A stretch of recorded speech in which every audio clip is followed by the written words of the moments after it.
sahabat Kepo yang saat ini sedang menyaksikan. Ya, bisa. Mungkin bisa kita ini sebelum kita lanjutkan ada beberapa hal lagi. Yang pertama ini ada pertanyaan Bante dari medula oblongata. Harusnya medula oblongata ya Mas.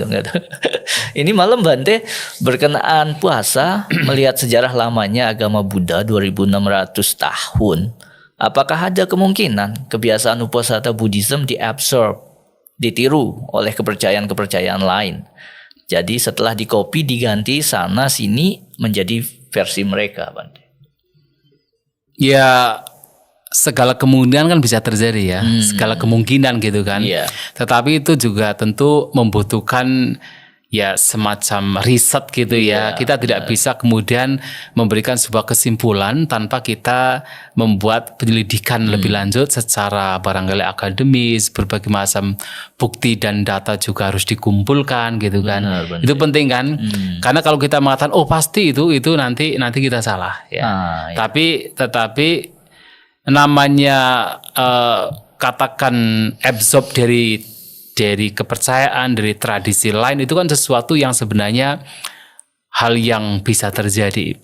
Ya, contohnya saja kita tidak berbicara mengenai uposatha, ya kan? Atau mengenai upawasa maksudnya. Apakah itu kemudian di absorb sama yang lain, diadopsi sama yang lain atau tidak? Tapi untuk yang tradisi seperti yang lain misalnya bahasa saja, bahasa Bante. Ya kan? Kita kan Indonesia sebenarnya pada zaman dahulu mempunyai hubungan yang sangat dekat dengan India. Yang mana bahasa Sanskerta dan juga bahasa Pali itu menjadi bahasa dunia pada waktu itu, termasuk berkembang di Indonesia. Nah, sehingga bahkan sampai sekarang bahasa Indonesia dan juga bahasa Jawa itu betul-betul banyak menyerap dari bahasa India, bahasa Sanskerta. Ya kan contohnya misalnya kata negara. Kan dari kata negara. Kata samudra, ya samudra juga dalam bahasa Sanskerta. Benar. Kemudian kita berbicara mengenai tubuh kita. Kita ada misalnya sirah, ya kan sirah kalau dalam bahasa Jawa kepala. Itu sirah juga. Dalam bahasa ini Pali. Bahasa Pali sirah, bahasa Sanskerta juga sirah. Kemudian kalau dalam bahasa Jawa itu mata itu netro. Bahasa Sanskerta itu netra. Bahasa Palinya neta. Kemudian muka, sarira, itu semua dari bahasa Sanskerta, bahasa Pali. Bahasa ya dari sisi maka bahasa, tentu dari sisi bahasa itu banyak diserap. Kata manusia juga. Oh manusia kan dari kata manusia kan. Bumi, banyak. raja, adipati, bupati. Kemudian bahkan pertiwi. Dari kata patawi, dari kata pratiwi, patawi gitu kan. Jadi banyak sekali. Banyak bahasa yang dibawa oleh mereka kaum pedagang, kaum agamawan dari India ke Indonesia pada waktu itu sekarang masih diadopsi. Maka bukan sesuatu yang tidak mungkin ketika ada budaya tradisi yang pada waktu itu dipraktikkan itu kemudian diadopsi juga. Tetapi kan itu membutuhkan riset, ya, penyelidikan. Hanya kalau untuk bahasa ya kita sudah tahu persis itu pasti kita mengadopsi atau menyerap dari India. Jadi begitu. Ya tadi kita lihat ada pertanyaan dari yang sama sepertinya ada dua yang ditanyakan. Ya yang satunya di sini kalau orang yang berpandangan misalnya Bante, oh hanya kami pegan bisa suci dengan puasa daging, padahal masih tergila dengan daging-dagingan yang dibumbu rasa-rasa. Nah, apakah itu puasa benar atau puasa yang sudah melenceng, Bante? Kan ada yang sudah pegan kan ini Bante, tetapi ya seolah-olah bikin racikan makanan gitu, seolah-olah seperti daging rasa-rasa gitu. Tapi dari ya tentu hal ini kan yang tahu apakah kemudian orang tersebut masih katakan berpikiran tentang makanan atau tidak kan masing-masing ya, masing-masing. Tetapi tentu ya tujuan kita menghindari misalnya daging itu kan sebenarnya kan atas dasar cinta kasih kan. Atas dasar cinta kasih sayang sehingga kemudian ada beberapa orang yang bertekad bahkan untuk tidak mengkonsumsi daging. Dan ketika kembali kepada prinsip awal demikian itu sangat baik. Itu sangat diapresiasi. Nah, tetapi tidak kemudian untuk misalnya kesombongan, kemudian mencari cara lain untuk menikmatinya, tetapi tidak demikian. Nanti kalau tidak hati-hati ya memang bisa terseret kepada ya keserakahan terhadap yang lain gitu kan. Tetapi kan itu masing-masing yang tahu kan. Iya. Jadi prinsip awal ya harus demi cinta kasih. Saya punya pengalaman ketika saya dulu berada di Sri Lanka, itu tinggal di hutan. Itu pernah satu kali saya tinggal selama setengah tahun. Nah di hutan tersebut itu setiap hari kan memang berpindah patah. Jadi mencari makanan di masyarakat. Iya. Dan itu hampir lama sekali, berbulan-bulan itu tidak pernah mendapatkan daging ataupun telur ataupun ikan, bahkan tidak pernah mendapatkan. Saya tidak pernah bertanya kepada para biku lain ataupun para samnera apakah di hutan ini mereka mempraktikkan yaitu vegan, praktek vegetarian gitu kan. Saya tidak pernah menanyakan. Ya saya pribadi yang penting dapat makanan, bisa survive ya sudah gitu kan. Dan saya tidak pernah menanyakan. Iya. Nah kemudian satu kali ada seorang biku ketika pindah patah dapat 1 botol ikan asin. Kemudian ikan asin tersebut dibagi-bagikan ke para biku lain, termasuk ke saya juga. Ya saya terima. Dan juga para biku lain juga menerima. Baru kemudian saya bertanya, saya pikir di biara ini praktek vegetarian. Oh ternyata tidak. Mereka hanya mengatakan begini, kami ya hanya makan apa yang diperoleh. Karena memang masyarakat tidak berdana berupa daging, telur ataupun ikan, ya sudah, itu yang kita peroleh, yaitu yang kita makan. Tapi ketika setelah sekian lama, berbulan-bulan ada orang yang berdana ikan asin, ya diterima juga. Iya. Jadi kembali kepada prinsip awal kalau dalam konteks yang ini, kepada prinsip awal bahwasanya makan kan memang hanya sekedar untuk bertahan, untuk bagaimana bisa menjalankan kehidupan yang luhur, kehidupan yang katakan suci. Nah, sehingga apapun yang diperoleh, yang diterima, terutama yang berjubah, itu yang dimakan. Seandainya misalnya yang memberi kok tidak memberikan makanan seperti berdaging, ya itu ya nggak usah minta. Nggak usah kemudian minta-minta, pokoknya berdananya harus daging, itu nggak sesuai. Nah demikian pula dengan praktek, mungkin seseorang mempraktekkan cara hidup menghindari makanan yang berdaging gitu kan, dengan prinsip cinta kasih, itu sangat bagus. Itu kita patut mengapresiasi. Itu bukan sesuatu yang mudah juga. Tetapi intinya Bante, bahwa yang Bante sampaikan itu tadi, bahwa orang suci atau tidak itu bukan karena makan daging atau tidaknya, berarti Bante. Ya, tentu itu lebih kepada pikiran kita. Jadi bagaimana pikiran kita jaga, batin kita jaga, cinta kasih kita tetap kita kembangkan, kita kokohkan, dan kita tidak katakan makan kemudian dengan cara misalnya membunuh kita yang order misalnya. Itu ya memang yang tidak sesuai. Tidak sesuai dalam kehidupan kita, ya. Ya, itu ya jawaban dari Bante. Semoga dapat memberikan jawaban yang memuaskan. Kita lanjut, kali ada pertanyaan lagi. Ini untitled ya, dari Stephen. Stephen, surah SBY nggak? Izin bertanya kepada Bante Santacito, apakah ada korelasi berpuasa makan dengan kesehatan jasmani? Terima kasih Bante. Ada korelasinya nggak? Jadi itu disampaikan dalam salah satu khotbah yang namanya Badali Sutta. Badali Sutta itu Majjhima Nikaya. Di mana di sana Sang Buddha itu menyampaikan kepada para biku untuk makan sehari sekali. Itu kan bagian dari yaitu upawasa. Ya artinya makan sehari sekali untuk para biku. Ya memang kami itu memperhatikan sepanjang kami menjadi seorang biku. Artinya kita berusaha untuk makan ya itu sebelum tengah hari kita selesai. Itu kan walaupun kadang makan 2 kali, kadang makan sekali, itu diperhatikan. Tapi memang Sang Buddha menyampaikan bahwa sebaiknya para biku makan sehari sekali. Dengan makan sehari sekali, badan menjadi sehat. Jadi ada istilah apa bada, jadi sedikit penyakit. Apa tangka, jadi ya katakan sedikit sakit, sedikit katakan keluhan di jasmani. Artinya dengan kata lain sehat. Jadi dengan makan sehari sekali itu menjadi sehat. Nah itu yang dianjurkan oleh Sang Buddha. Maka orang yang makan sehari sekali atau upawasa ini atau paling tidak adalah memperhatikan kehidupan mengetahui makanan sesuai dengan ukuran, tidak berlebihan dan juga Moderate gitu ya. tidak kurang, moderat gitu kan. Itu pasti akan membawa kepada kesehatan secara fisik. Oh iya. Dan itu disampaikan oleh Sang Buddha.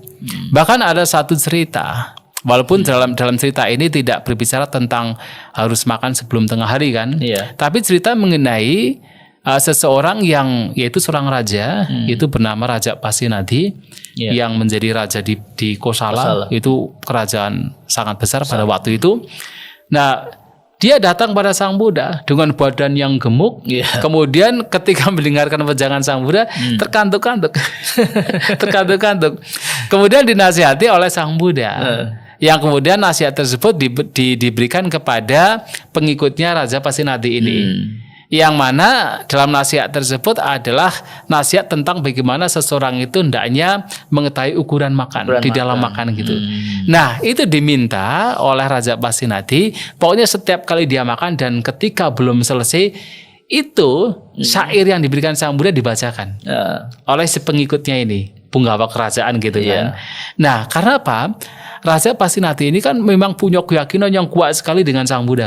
Keyakinan yang kuat sehingga ketika syair Sang Buddha ini dibacakan oleh si punggawa kerajaan ini, sebelum dia selesai makan sudah berhenti.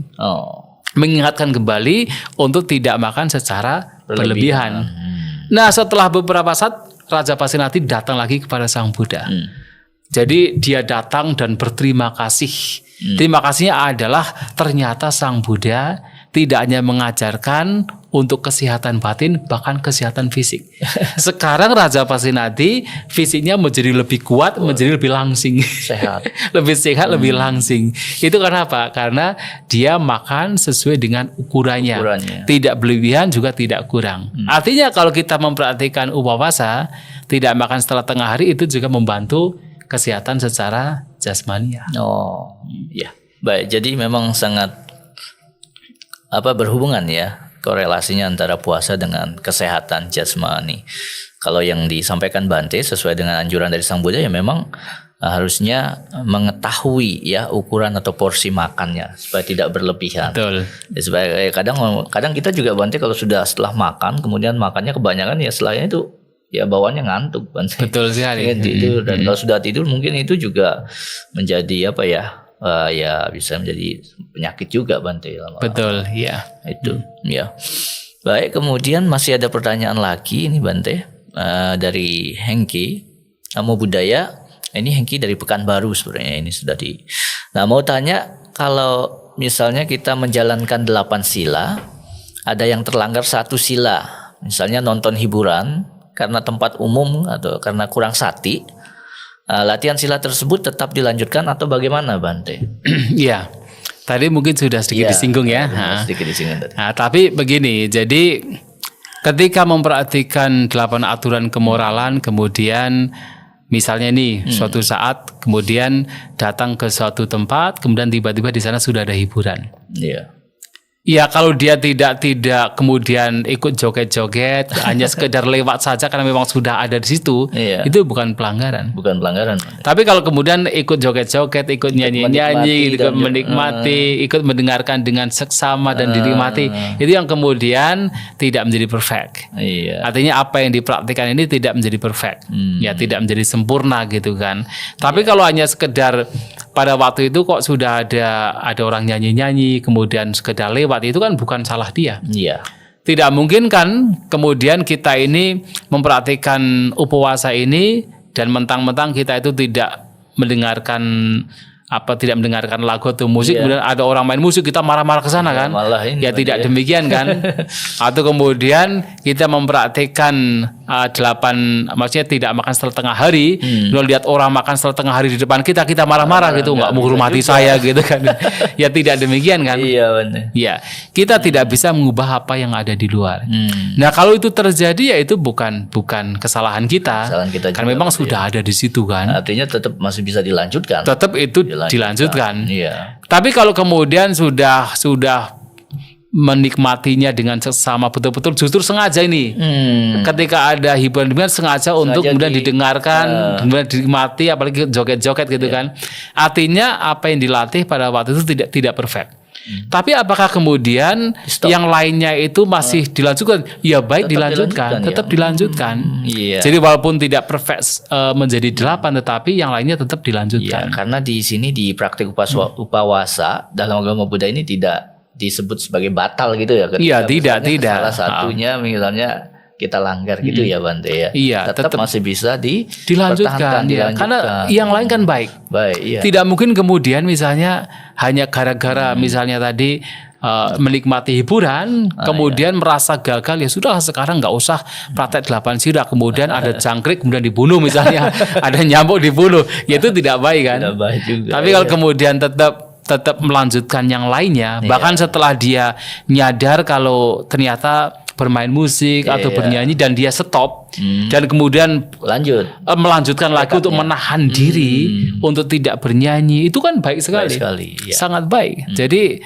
melanjutkan apa yang baik itu sesuatu yang baik dilakukan. Ya, itu ya Hengki jawaban dari Bante. Oh ya Bante, ini juga menyambung dari itu tadi. Misalnya ketika praktek upawasa ini ya Bante, apakah ada misalnya pengecualian atau misalnya pantangan bagi mereka, misalnya kalau yang sedang hamil misalnya Bante, atau mungkin sedang mengalami haid ya Bante, menstruation misalnya, apakah mereka ini diperbolehkan atau tidak diperbolehkan misalnya Bante untuk mempraktekkan upawasa ini Bante? Oh, sangat diperbolehkan. Bisa, Bante, ya? Jadi tidak ada batasan untuk seseorang yang misalnya hamil ataupun kemudian yang haid.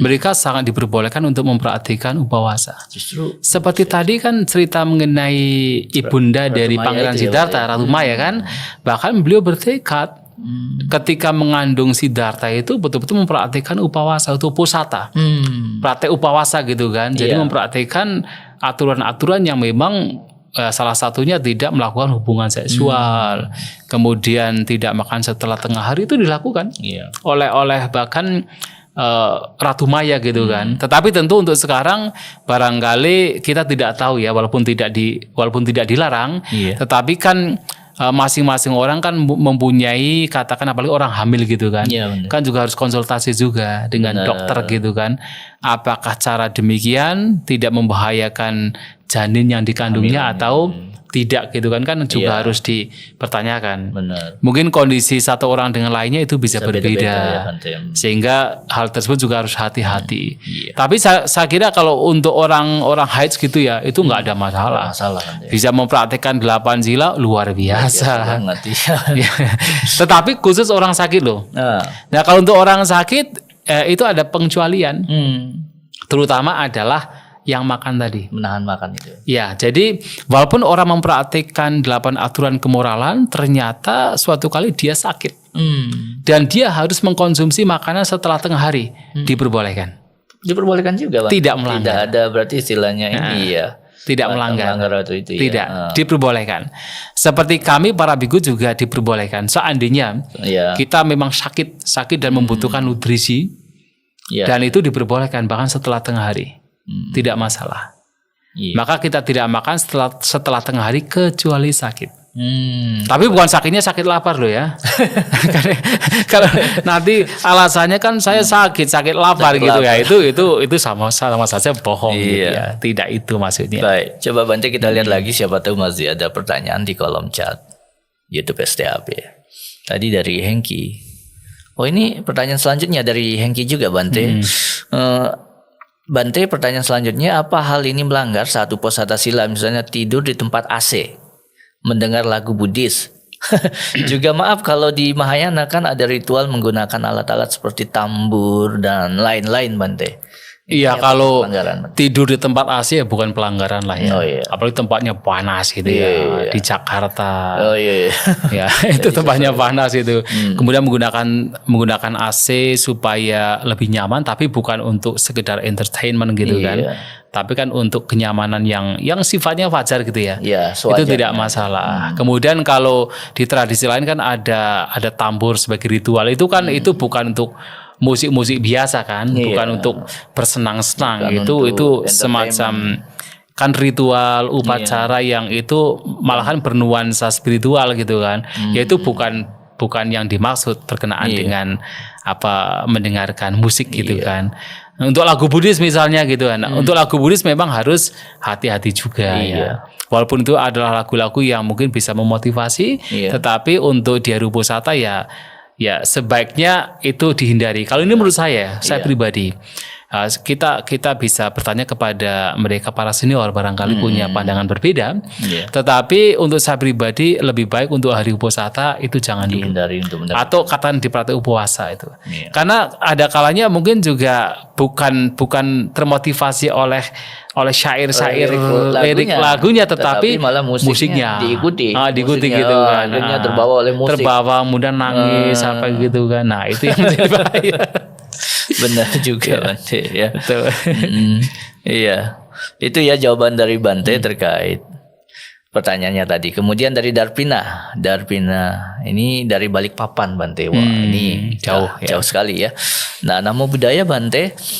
Yang ini ada 2 pertanyaan Bante. Yang pertama, jika cuaca pagi mendung, bagaimana patokan untuk buka puasa? Maksudnya dalam ini buka puasa dalam agama Buddhanya ya. Kemudian yang kedua, apakah merokok termasuk melanggar sila kelima? Terima kasih Bante. Ini ada 2 pertanyaan.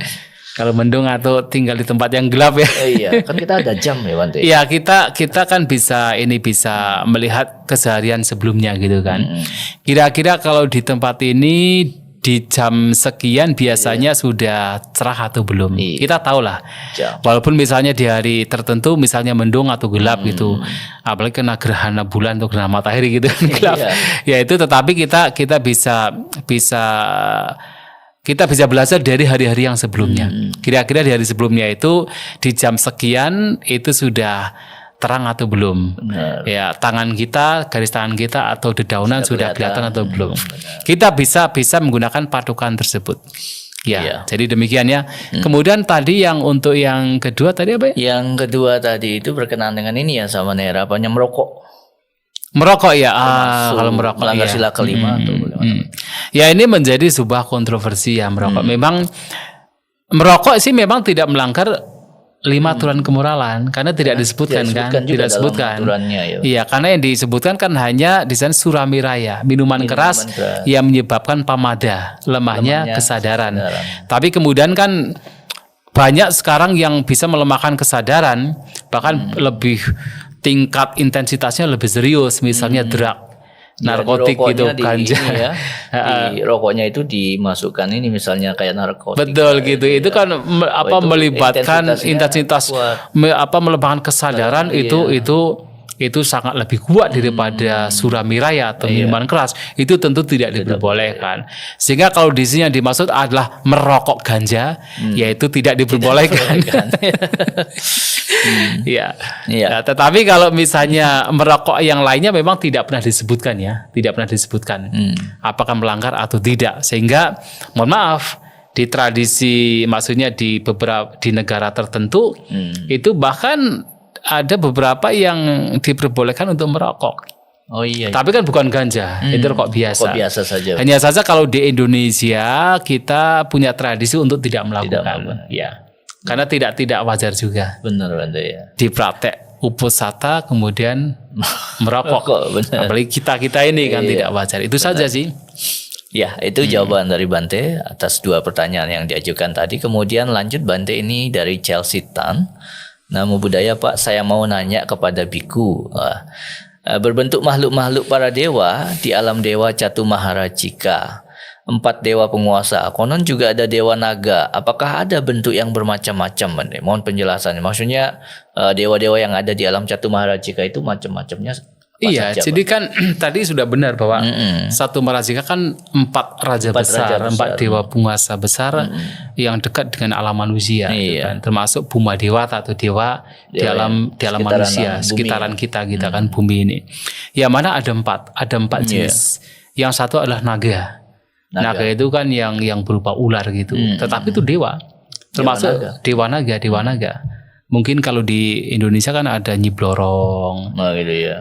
Ratu Pantai Selatan Pantai itu ya. Selatan begitu kan. Roro itu Kidul Nyi Roro Kidul gitu. Kidul. Itu bisa dikategorikan sebagai dari alam Catu Marajika atau naga itu Dewa Naga. Sebagai ya pengikutnya di situ. Iya di situ kan. Nah, kemudian yang kedua itu adalah Yaka. Yaksa atau Yaka.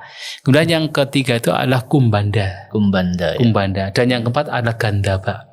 Atau Gendruwo. Gendruwo ya. Ya Gandaba lah. Jadi kalau dalam bahasa Pali kan Gandaba. Kemudian Sanskerta itu Gandarwa. Lama-kelamaan jadi Gendruwo. Ya itu tadi Bante yang disinggung bahwa bahasa itu ya banyak yang diadopsi diserap. Iya betul. Dalam bahasa kita. Jadi ada 4 jenis ya. Ada 4 jenis. Yaitu 4 jenis Catu Marajika. Ya, jadi di alam Catu Marajika sesuai yang dijelaskan oleh Bante itu terdapat berbagai jenis makhluknya ya, meskipun di alam surga Catu Marajika. Alam rendah itu ya. Alam rendah ya, alam surga yang levelnya paling rendah ya. Betul ya. Oke, kemudian masih ada ya Bante pertanyaan sebelum kita akhir kita selesaikan dulu Bante. Ini pertanyaan ada dari Ali Hasan. Namaste Bante, saya Ali Hasan dari Lampung nih Bante, jauh lagi Bante, dari Lampung. Nah, apakah menjalankan latihan 8 kemoralan, terutama Wikala Bojana Bante, dapat mempengaruhi perkembangan batin kita? Oh iya, itu sangat ya Bante, sangat mempengaruhi. Iya. Karena sebenarnya ini juga kalau kita bicara tentang Wikala Bojana Wiramani, jadi menghindari makan waktu yang salah sebelum tengah hari itu kan, itu waktu yang salah maksudnya itu adalah mata nyuta cak batasmi. Jadi mengetahui ukuran di dalam makan. Dan Sang Buddha ini menarik sekali. Sang Buddha ini ketika beliau di hari yang sekarang dikenal sebagai Magha Puja, ya. Kan memberikan owada patimokkha kepada para bhikkhu yang terdiri dari 1250. Ya kan? Nah, di owada patimokkha itu salah satu pernyataan beliau yang sebagai latihan untuk para bhikkhu adalah mata nyuta cak batasmi. Harus mengetahui ukuran di dalam makan. Nah, mengetahui ukuran di dalam makan ini mempengaruhi spiritualitas seseorang. Kenapa? Karena tidak hanya sekedar seseorang itu tidak makan setelah tengah hari, tetapi sebenarnya juga ada perenungan yang penting untuk direnungkan. Yaitu apa? Padisangka yuniso pindah patang atau bojanang padisewami, bahwa saya makan makanan ini merenungkan secara bijaksana. Newa dawaya nak madaya. Jadi bukan untuk bermain-main, bukan untuk bermabukan, untuk kesombongan. Dan juga nak mandanaya, nak wibusanaya, bukan untuk kecantikan, bukan untuk memperindah diri. Dan saya makan ini hanya sekedar untuk mempertahankan hidup, menjaga tubuh ini, untuk membantu kehidupan bermoral. Nah, saya makan untuk tidak menimbulkan rasa sakit yang baru dengan menjadi kekenyangan. Tapi juga tidak untuk menimbulkan, tapi juga untuk melenyapkan sakit yang lama karena lapar. Nah, dengan perenungannya demikian, seseorang makan secukupnya itu membantu kehidupan spiritual. Keserakahan dia terhadap makanan itu akan semakin berkurang. Nah, ini juga disampaikan oleh Sang Buddha di dalam Sabha Sawasutta. Yaitu khotbah tentang bagaimana cara mengatasi kotoran batin. Yang salah satunya adalah Padisewana Paha Tabasawa. Jadi ada kotoran-kotoran batin, pikiran-pikiran yang buruk yang harus ditinggalkan dengan cara ketika menggunakan. Salah satunya adalah ketika menggunakan makanan tersebut. Nah, ketika menggunakan makanan kemudian dia merenungkan seperti tadi yang telah disampaikan. Nah, jadi makan hanya sekedar untuk mempertahankan hidup, bukan untuk mempercantik diri, memperindah diri, bukan untuk bersenang-senang, bermabukan, untuk bermain, tapi untuk membantu kehidupan bermoral, kehidupan yang suci. Makan tidak menimbulkan katakan sakit yang baru karena kekenyangan, hanya untuk melenyapkan sakit yang lama karena kelapar. Maka dengan cara demikian, kotoran batin yang seharusnya muncul berkenaan dengan makanan itu tidak muncul. Sehingga makan secara cukup, tidak berlebihan tapi tidak kurang, dengan memperhatikan upawasa, tidak makan setelah tengah hari, itu akan membawa kepada yaitu perkembangan spiritualitas seseorang. Jadi tidak hanya berkenaan dengan katakan menahan diri secara fisikal ya, tetapi juga menahan diri secara batiniah, mental. Ya. Baik, Bante, ya, kita masih ada kurang lebih 4 pertanyaan lagi yang di kolom chat di YouTube. Ini dari Michael ya. Bante, kenapa meditasi vipassana bisa mengikis karma ya? Karma atau karma ya. Ini sudah lebih dalam lagi. Dalam lagi. Lebih dalam lagi ya. Iya. Gimana ini Bante? Jadi begini, ini tambahan dan sebagai hal yang baik untuk ditanyakan. Iya, benar Bante. Karena begini, kita ini tujuan kita memperhatikan ajaran Buddha adalah kan untuk suatu saat bisa terbebaskan dari tumimba lahir, dari kelahiran kembali, dari berbagai macam alam kehidupan. Itu disebut sebagai sangsara wada, lingkaran alam sangsara. Tetapi sangsara ini atau kelahiran-kelahiran ini itu terjadi karena apa? Ada buah dari perbuatan. Vipaka, kama vipaka. Disebut vipaka wada. Lingkaran buah-buah perbuatan. Nah, buah-buah perbuatan ini muncul dari mana? Dari perbuatan itu sendiri. Karena ada perbuatan, maka muncul buah perbuatan. Dan karena ada buah perbuatan, maka muncul yaitu alam kelahiran. Karena ada alam kelahiran, maka muncul penderitaan. Nah sekarang, kenapa seseorang terus melakukan berbagai macam perbuatan? Tidak lain karena ada kilesa, kotoran batin, disebut kilesa wada. Yang mendorong seseorang terus melakukan berbagai macam perbuatan. Nah sehingga akan memunculkan buah perbuatan. Nah buah perbuatan memunculkan alam kelahiran. Alam kelahiran memunculkan duka, penderitaan. Maka kotoran batin ini menjadi penyebab seseorang terus melakukan perbuatan dan seterusnya sampai kemudian seseorang mengalami berbagai macam duka, penderitaan di alam tumimba lahir. Begitu terus Bante. Terus begitu berputar terus. Makanya kan vada. Kilesa wada, kama wada, vipaka wada, sangsara wada. Lingkaran klesa menyebabkan lingkaran karma perbuatan, lingkaran karma menyebabkan lingkaran buah, lingkaran buah menyebabkan lingkaran tumimbal lahir. Nah, praktek vipassana adalah insight atau pengembangan batin, yang mana praktek ini adalah untuk melihat, terutama adalah sifat, yaitu fenomena sebagai tidak kekal, sebagai duka, penderitaan, dan sebagai yang tanpa diri, tanpa entitas.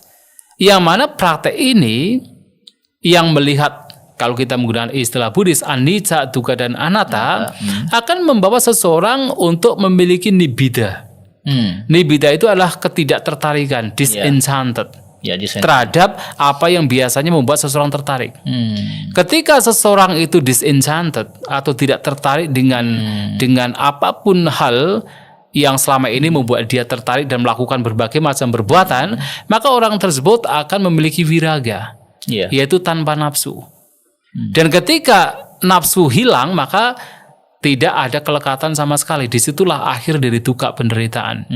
Nah, artinya orang yang mempraktikkan vipassana yang tujuannya adalah akhir penderitaan, akhir tumbuh lahir, maka juga mengakhiri karma itu sendiri, mengakhiri perbuatan itu sendiri.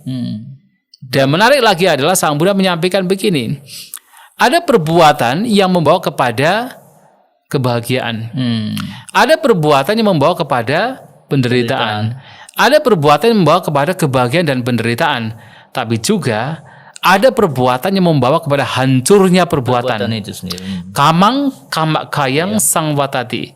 Perbuatan yang membawa hancurnya karma. Karma yang membawa kepada hancurnya karma. Dan apa itu? Adalah praktik jalan mulia berunsur 8. Vipassana, meditasi insight atau pandangan terang, adalah praktik jalan mulia berunsur 8 itu sendiri. Simultan. Jadi praktek vipassana adalah praktek jalan mulia berunsur 8. Artinya praktek ini membawa kepada hancurnya karma. Hancurnya karma artinya hancurnya sangsara, tumimba lahir. Maka betul, vipassana pada akhirnya menghancurkan karma itu sendiri. Mudah-mudahan bisa dipahami oleh yang bertanya ya. Ya, semoga bisa dicerna ya dari jawaban Bante yang begitu jelas itu. Ya, baik. Kemudian kita lanjut. sebelum kita akhiri Bante, masih ada banyak pertanyaan. Memang menarik sekali juga tema kita pada malam hari ini, dan sahabat Kepo sepertinya memang masih sangat antusias untuk menanyakan ini Bante terkait dengan tema kita malam hari ini. Dari sekedar buih ya, nama YouTube-nya sekedar buih di sini Bante. So Tihotu Bante izin bertanya, apakah puasa dalam agama Buddha bersifat wajib bagi umat Buddha atau tidak? Nah, kenapa puasa ini hanya dijalankan oleh mazhab tertentu saja, sementara mazhab lainnya, ya mungkin mazhab lainnya ini boleh makan malam. Boleh makan malam gitu loh. Iya. Iya. Kalau secara ini memang ada aliran yang memang malam itu diperbolehkan makan. Iya. Coba Bang. Ya memang kan sebenarnya praktek upawasa tidak makan setelah tengah hari itu kan memang disebutkan di dalam Tipitaka Pali. Jadi Tipitaka Pali itu adalah kitab suci yang memang dipegang oleh tradisi terutama Theravada. Yang berkembang di Sri Lanka, kemudian di Thailand, di Kamboja, di Laos, di Myanmar. Iya. Nah itu menggunakan kitab Tipitaka sebagai Tipitaka Pali ya, sebagai acuan untuk mempraktikkan dhamma dan praktek adasila di mana salah satunya tidak makan setelah tengah hari itu berada di Tipitaka. Terdapat di dalam Tipitaka, sehingga itulah yang kemudian dipraktikkan oleh masyarakat Buddhis yang katakan memegang tradisi Theravada. Nah, apakah praktek seperti ini adalah wajib atau tidak? Sang Buddha menganjurkan, tetapi tidak pernah memaksa. Mewajibkan juga tidak. Iya, tidak pernah memaksa untuk masyarakat untuk harus misalnya mempraktikkan 8 aturan kemoralan atau upawasa. Tetapi menganjurkan. Kenapa dianjurkan? Karena itu sangat baik. Itu memberikan kebahagiaan. Manfaat yang luar biasa. Itu disampaikan oleh Sang Buddha di berbagai khotbah beliau tentang manfaatnya, sehingga baik untuk dipraktikkan oleh siapapun, oleh berumah tangga. Lantas kenapa di tradisi yang mungkin berbeda mereka tidak mempraktikkan misalnya tidak makan setelah tengah hari? Ya karena memang acuan yang mereka gunakan itu bukan Tipitaka Pali. Sehingga kita tidak bisa kemudian harus menyamakan dengan mereka. Ya, atau mereka harus menyamakan dengan tradisi Theravada, tidak harus demikian ya. Baik, menarik. Itu jawaban dari Bante atas pertanyaannya. Kemudian kita masih ada 3 pertanyaan kalau saat ini dari Johan Wijaya. Bagaimana bila kita uposata tapi menggunakan penghilang bau badan? Misalnya Bante ini kan mungkin kaitannya dengan yang menggunakan alat-alat kecantikan itu tadi Bante. Tapi ini kalau menghilangkan bau badan yang memang tidak sedap kan itu sebagai obat ya, sebagai medicine. Dalam konteks menjadi ya, obat itu ya. menjadi dalam konteks yang masih wajar. Itu tidak masalah karena kan itu bukan bersolek. Bukan bersolek atau bukan untuk supaya wangi. Padahal kalaupun tidak pakai misalnya barang itu sebenarnya masih wajar lah. Seperti misalnya saya kan tidak menggunakan bedak, tidak menggunakan parfum gitu kan. Paling nggak mencium bau tidak sedap kan? Tidak kan, berarti wajar kan. Tapi kalau misalnya kok ada bau yang tidak sedap kemudian menggunakan obat tertentu atau benda tertentu supaya orang yang berdekatan sekitar tidak kita nyaman gitu, enggak masalah. Saya punya pengalaman ini. Ya mohon maaf ini dulu waktu di hutan itu kan ada beberapa Bante itu dari Eropa. Kemudian kalau kita berdekatan itu ketika keluar bau keringat itu memang baunya berbeda sekali. Sangat berbeda itu kan. Obvious gitu ya baunya. Iya. Jadi sangat berbeda gitu kan. Nah, sehingga bagi orang-orang di Asia ketika berdekatan dan terkena baunya juga agak minggir gitu kan. Nah, akhirnya Bante ini merasa bahwa ini membuat yang lainnya tidak nyaman. Maka kemudian beliaunya menggunakan semacam bedak. Sehingga ketika meditasi bareng dengan lainnya, yang lainnya akan menjadi lebih nyaman. Dan kita memaklumi, maksudnya kita memaklumi dan kita juga nyaman juga jadinya. Gak ada masalah. Sehingga itu tujuannya bukan untuk mempercantik, memperindah atau supaya menjadi wangi dalam konteks ya supaya orang ya terlena di situ kan, itu beda. Itu supaya ya membawa kepada sebuah kewajaran. Karena kalau tidak demikian, yang lainnya nanti akan nggak bisa bersama. Iya baik, ini Yang terakhir sepertinya ya. Masih ini medula yang tadi bertanya juga ini. Oh, Medula masih beberapa oblongata, ya. kok masih. Beberapa ya. Oh, ya. Malam Bante izin tanya lagi ya. Jika setelah tengah hari apakah jus buah Bante Iya. boleh? Buah apa yang diperbolehkan? Ataukah demi aman minum teh manis untuk mencegah masuk angin atau minum teh tawar saja? Mohon penjelasannya. Iya, jadi sebenarnya untuk minuman terutama air putih masih diperbolehkan. Iya. Nah, tetapi untuk seperti jus tapi saring yang disaring, Saring ya Bante. ya seperti kalau di dalam tradisi Theravada terutama mazhab Dhammayuttika itu buah-buah yang tidak lebih dari kepalan, Lebih besar dari kepalan tangan. tidak lebih dari kepalan tangan atau maksimal kepalan tangan, Iya. dan ketika itu disaring airnya itu diperbolehkan. Diperbolehkan. Oh ya. Nah, itu diperbolehkan. Nah, tetapi di dalam sebuah Divinaya Pitaka, terutama di dalam sebuah yaitu bagian Kenia Jatila waktu Vinaya Pitaka itu ada penyampaian beberapa buah yang bisa diperbolehkan. Diperbolehkan oleh Sang Buddha. Bahkan di situ sebenarnya istilah yang digunakan adalah palarasa, rasa buah. Dan rasa buah ini kemudian diterjemahkan oleh Rhys David ya, Ya, Rhys David, ya. yaitu sebagai jus buah. Jus buah. Jadi jus buah itu seperti yang kalau di situ ya, kalau di Kenia Jatila itu di Vinaya Pitaka buah mangga boleh, buah mangga. buah jambu boleh, Oh gitu. kemudian buah anggur boleh. Entah kenapa, tapi kita tidak melakukan sih sebenarnya. Entah kenapa, buah pisang boleh. Dan itu disebut palarasa. Nah, tidak hanya buah. Kemudian ada pengecualian yaitu danya pala. Buah apa itu? Itu seperti jagung, padi, yang biji-bijian gitu. Biji-bijian, Itu nggak boleh itu, nggak boleh. Nah, kemudian tidak hanya buah, dedaunan juga boleh. Jadi patarasa dedaunan, kecuali daun untuk vegetable. Daun untuk sayur-sayuran. Untuk sayur-sayuran misalnya daun bayam apa gitu, itu nggak boleh, itu nggak boleh. Jadi makanya kenapa kemudian seperti kopi itu diperbolehkan di tradisi yang Dhammayuttika. Kopi, teh itu diperbolehkan. Iya. Karena itu bukan sayur. Ya, bukan sayur. Jadi kecuali adalah daka rasa. Daka itu yang vegetable, sayur-sayuran. Nah, itu nggak boleh. Nah, dan juga tidak hanya dedaunan, bunga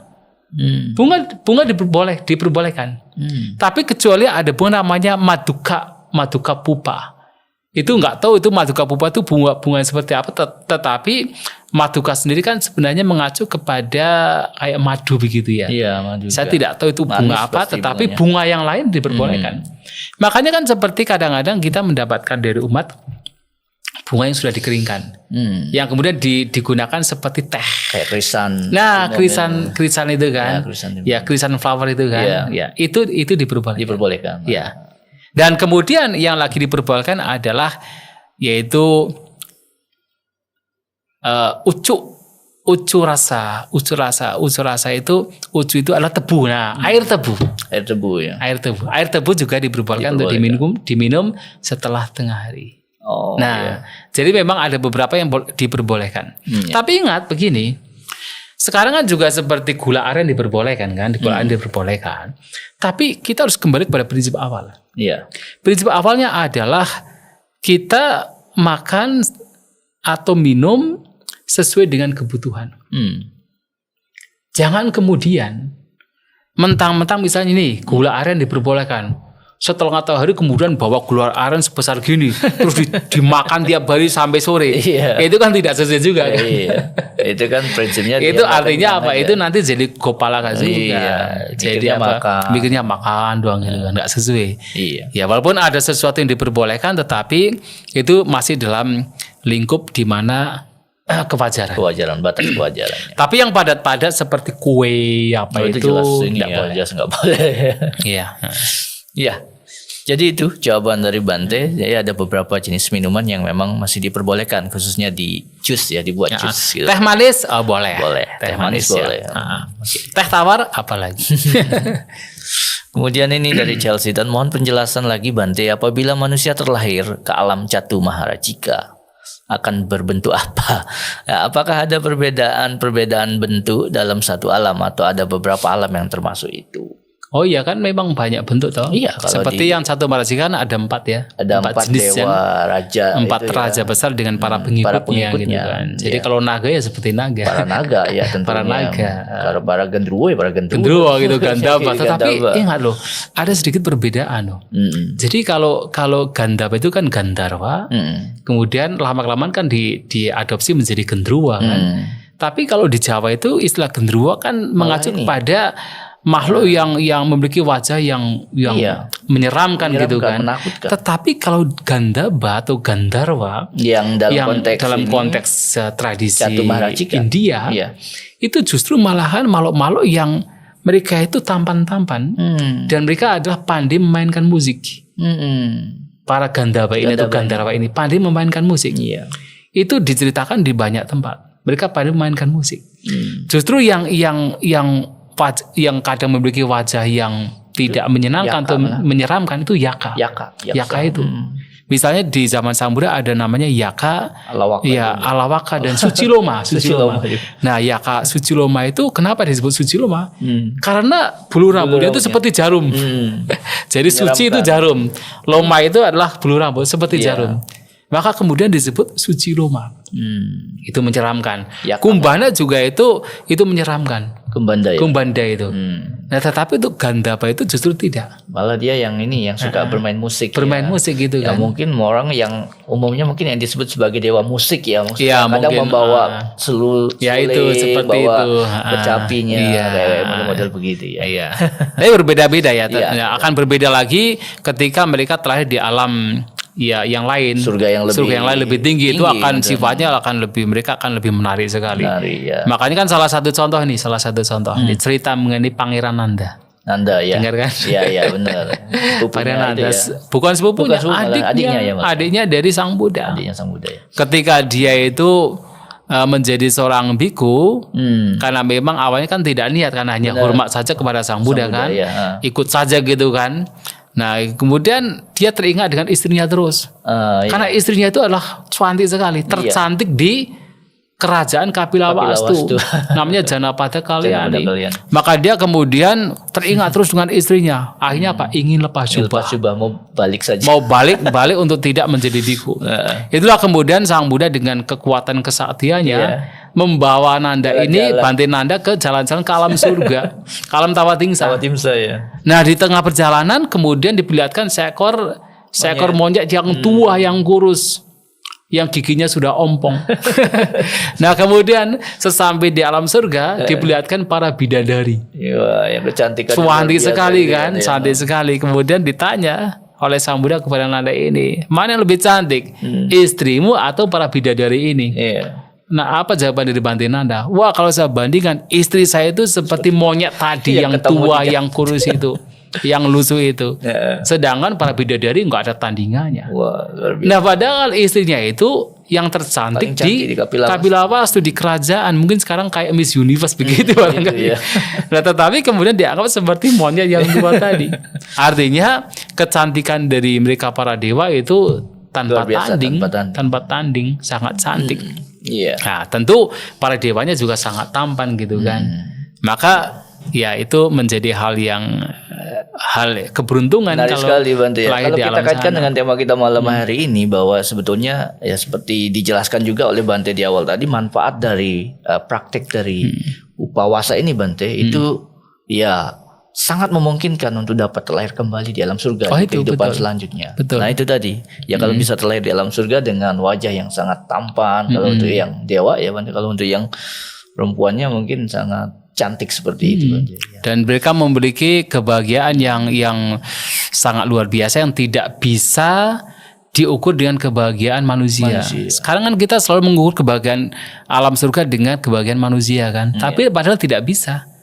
Maka Sang Buddha pernah memberikan sebuah perumpamaan begini. Kalau misalnya ada seorang Raja Cakrawati. Raja Cakrawati itu adalah raja dunia. Yang dia punya berbagai macam harta benda. Salah satunya dia punya katakan kuda yang bisa terbang.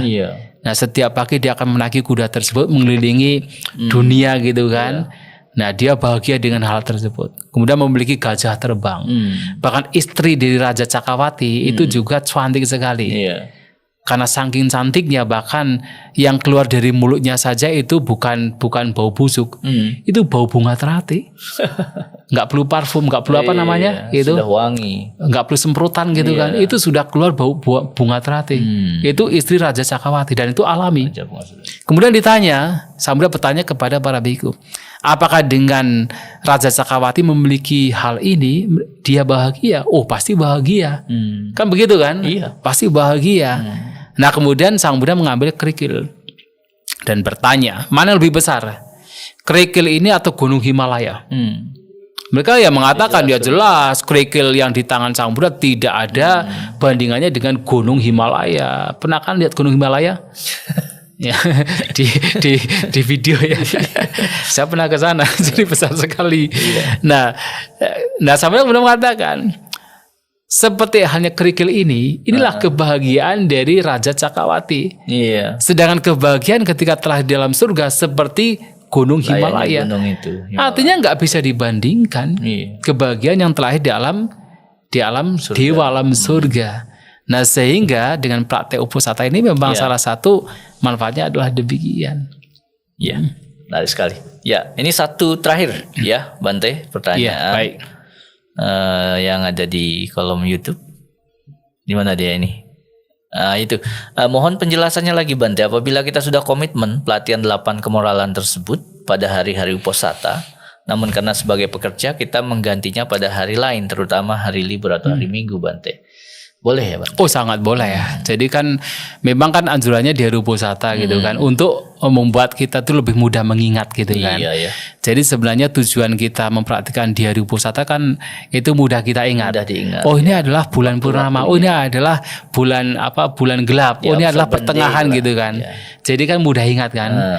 Tapi kalau kemudian beberapa orang kok merasa itu tidak sempat, apalagi dengan pekerjaan yang membutuhkan dia untuk harus makan malam atau gimana gitu kan. Iya, ke kantor dan ke kantor itu kan. Akhirnya kemudian menggantinya di hari lain ya nggak masalah juga. Fine-fine saja ya. Ya fine-fine saja, that's okay. Baik.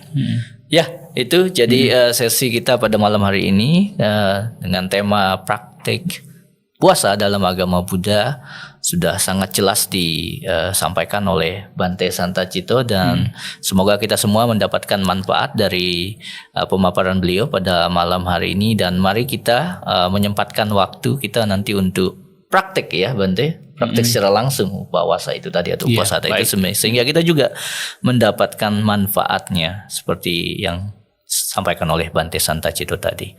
Ya, demikian. Kemudian sebelum kami akhiri, kami menyampaikan jika Anda ingin memberikan dukungan ya untuk dukungan pendidikan kepada Sekolah Tinggi Agama Buddha STAB Kertarajasa, maka Anda dapat menyalurkan dana bantuan Anda ke rekening BCA atas nama STAB Kertarajasa Malang di nomor 8160-333-899 dengan menambahkan kode angka 50 di belakangnya.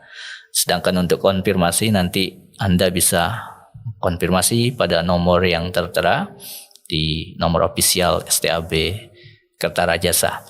Demikian tadi penjelasan yang kita peroleh dari Bante Santacito terkait dengan praktek puasa dalam agama Buddha. Semoga Anda semua dapat menjalankan aktivitas keseharian Anda dengan baik, dan semoga Anda punya kesempatan juga untuk praktek puasa sesuai dengan apa yang diajarkan dalam Buddhisme. Ya, demikian Bante. Terima kasih atas kesempatannya, dan semoga nanti di lain kesempatan kita live pada sesi berikutnya. Baik. Terima kasih. Ya, Selamat terima malam. kasih. Namo Buddhaya.